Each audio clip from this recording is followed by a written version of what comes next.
Trade analysis and recommendations for trading the euro. The first test of 1.1697 occurred when the MACD indicator had already moved far above the zero mark, which limited the pair's upward potential. For this reason, I did not buy the euro. The second test of 1.1697 shortly afterward coincided with the MACD being in the overbought zone, which allowed scenario No.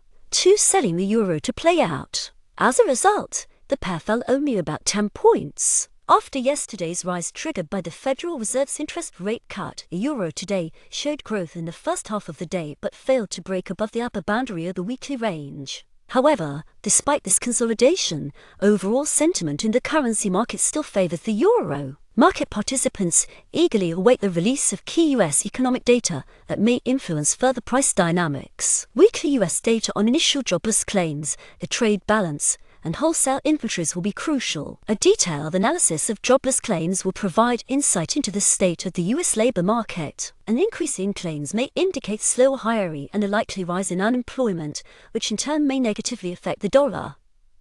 A decline in claims, conversely, indicates a stable labor market and potential support for consumer demand. The trade balance, representing the difference between exports and imports, is an important indicator of the global competitiveness of U.S. goods and services. Weak figures would also lead to renewed EURUSD growth. As for the intraday strategy, I will mainly rely on implementing scenarios No.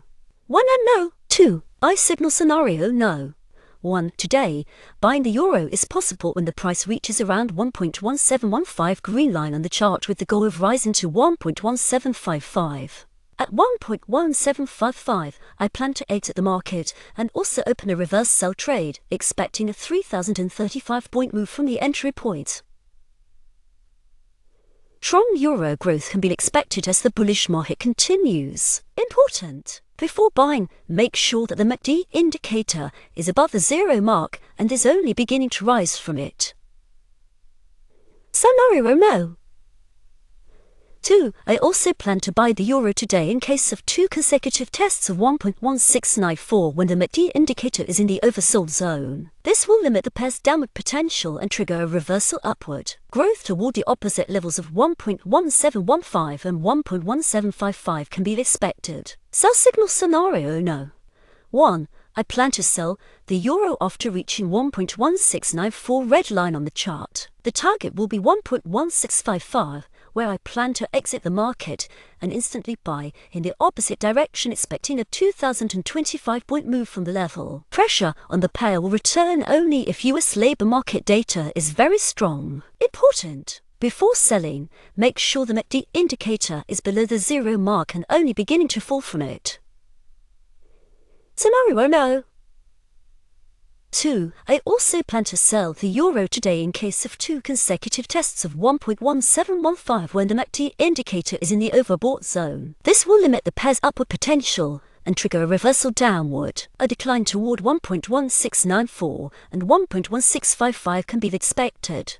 Chart legend: thin green line entry price for buying, a trading instrument thick green line suggested price for placing take profit or manually locking in profit, as further growth above this level is unlikely. Thin red line entry price for selling, a trading instrument thick red line suggested price for placing take profit or manually locking in profit, as further decline below this level is unlikely. MACD indicator will enter in the market. It is important to follow overbought and oversold zones. Important beginner forex traders must be very cautious when making entry decisions.